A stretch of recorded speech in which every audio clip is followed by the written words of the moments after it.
Was saying the Americans knew the land better than the British, and I shared with you a story that I read, and I don't know if it's true because I don't remember the source, but it gives you an idea how advantageous it is to know the land. The story says that a group of Americans were getting away from the British and staying just enough in front of them that they were encouraged to follow.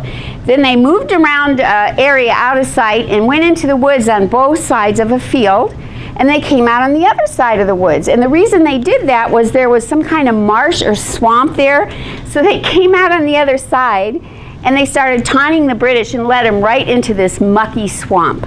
So they were stuck, and I don't know if that story is true, but that gives you an idea of how a knowledge of the land could help. But now we're going to go to some battles that made a real big difference in the war. And the first one is Trenton, and I've titled this The Moral Boost of Trenton, because when Trenton happened, the army was feeling really defeated and depressed, and they made this hazardous crossing of the river, and I think they crossed on Christmas.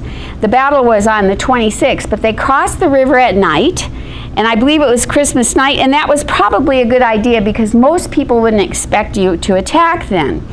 And they went across and they captured all these Hessian soldiers that were camped on the other side. Let's see how many they had. The river was icy, the crossing was dangerous. Two of the offensive groups were unable to even cross the river, and that left Washington with fewer men, about 2,400.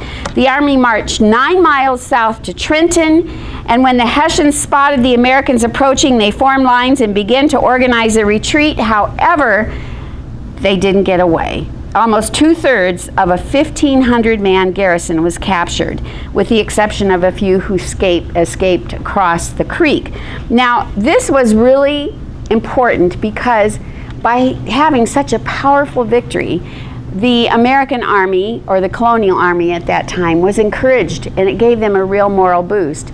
How many of you have had an experience like you play basketball, for example, and you make a couple mistakes, and because you make a few mistakes, you start thinking, oh, I'm messing up, and then everything you do goes wrong after that. You get this psychological set. Or how many of you have had a game where you got, the basket in a really unusual shot, and then you start feeling really stoked, like, man, I'm great, and you keep doing well. How many have had that happen? Where it's psychological, right? But that feeling of messing up in the game, and then you start doubting yourself, which makes you mess up more and more, that's where the army was at.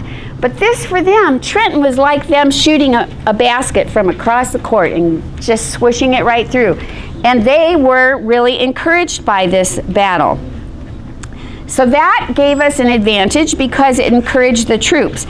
The next one wasn't done by the Americans, it was done by the British, and it ended up saving the Americans. And that was General Howe's failure to capture New York. So in that, I'm trying to find what you have on your notes. I don't remember what you have. What do you have down for Howe's battle? Someone read it to me. George Washington at the Battle of Long Island in the summer of 1772. Okay, so he went to Long Island, he had this battle, and he won. And the American army started running. But Howe was so confident this battle they're going to win. I don't know, maybe he wanted to eat his lunch or something. But when you get an army on the run, what are you supposed to do? You bet.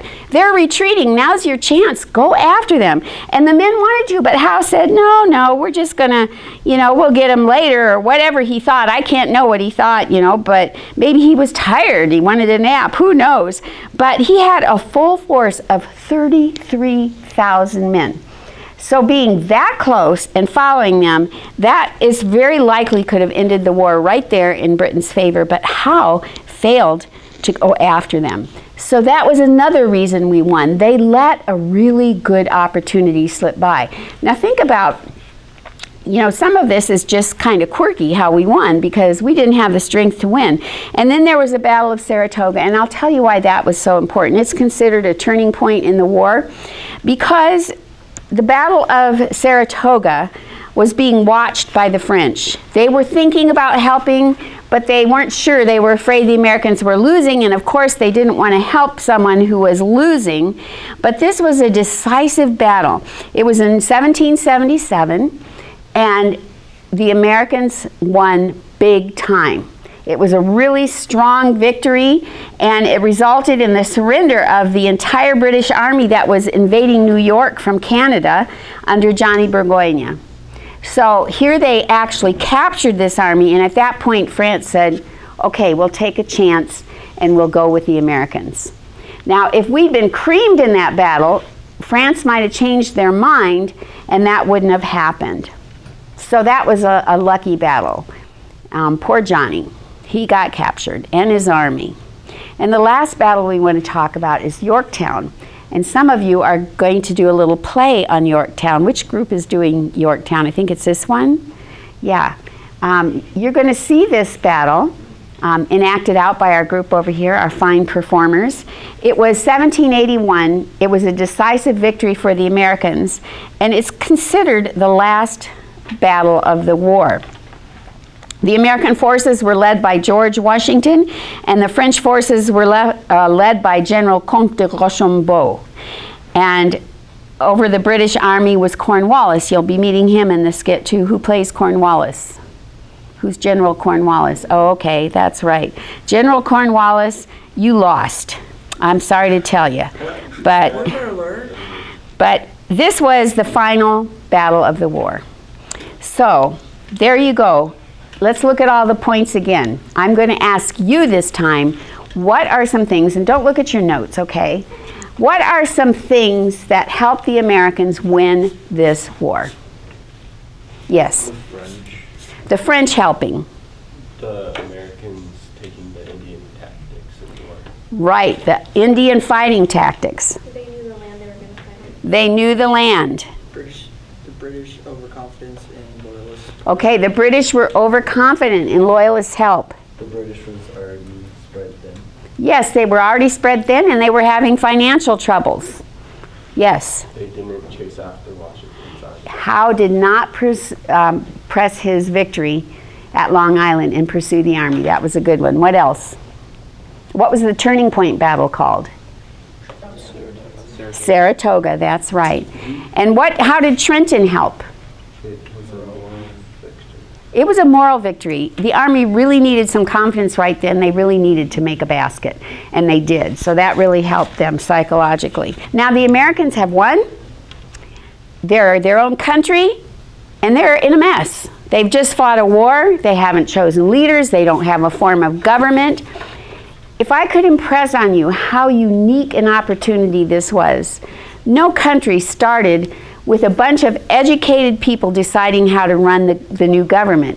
Most countries evolved from way back in, prehistoric times or whatever. But here's a new country with all these educated leaders who've read tons of books and all the Enlightenment philosophers, and they know about democracy, and they know about what Greece tried with its limited democracy, and they want to have a government where people have more power, and they're starting it from scratch. What an amazing opportunity. And one of the very first things that had to happen was to figure out how the country was going to be run. And they did it all in writing. They were going to write a constitution. So that summer, that hot summer that I told you about in 1787, where they all got together to write this constitution, that was a pivotal moment for our country. And they had to argue and debate and carry on all summer to try and come up with a constitution that the leaders there from every different colony would accept, now the states. So after they wrote the Constitution, and it became the law of the land in 1788, when the ninth state ratified it. The ninth state to ratify the Constitution was New Hampshire, and that's when it became the law of the land. The last of the 13 states to ratify was Rhode Island, and they finally did ratify it in 1790. So Rhode Island didn't even ratify the Constitution until after we'd elected the president. So they were a little slow to get on the boat. Okay, the first president took office in 1789. That was George Washington, who was sworn in as President of the United States.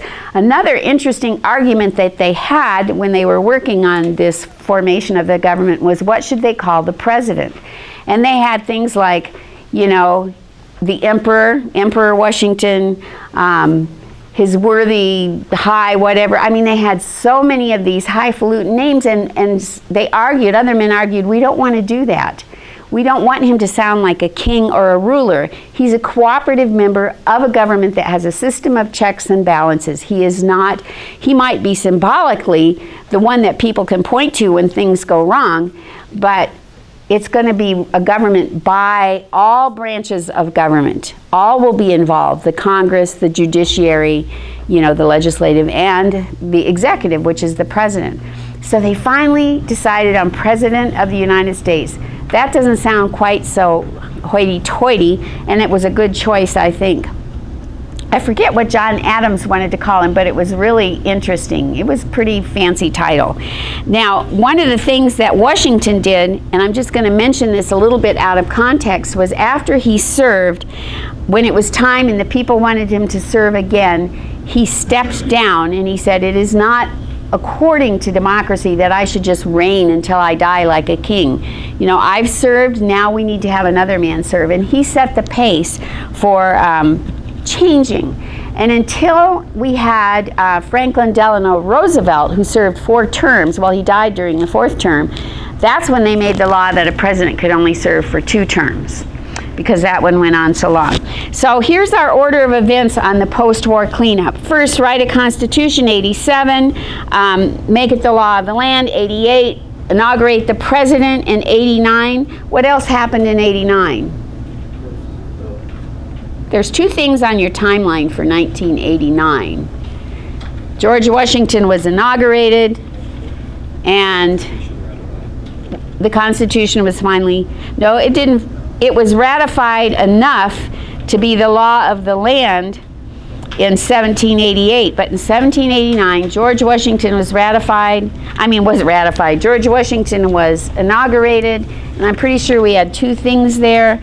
The other one being, oh, it does have U.S. Constitution ratification, and that should be 88. Okay, so we got that straightened out. And then the next big challenge was the Whiskey Rebellion. Actually, it wasn't, it was an important thing. Does anyone know why the Whiskey Rebellion is remembered as an important case in the country? Because it gave the government that they used their power. The government used their power to enforce the laws that they had made. So we've got this new country, and the people are going, okay, so we've ratified this Constitution. What do we really think of it? Are we happy about it? And out west, which seems far from the government, these corn farmers who make whiskey have a tax put on them. Now, if you're going to tax something and you tax a non-necessary good, that's kind of a neat thing to tax, like things you don't need or maybe even aren't good for you, like cigarettes, instead of taxing the things people need to survive, like their bread and whatever. So anyway, the Whiskey Rebellion was the first defiance of the taxes, and George Washington came out in force and settled that. Thus, the IRS has power.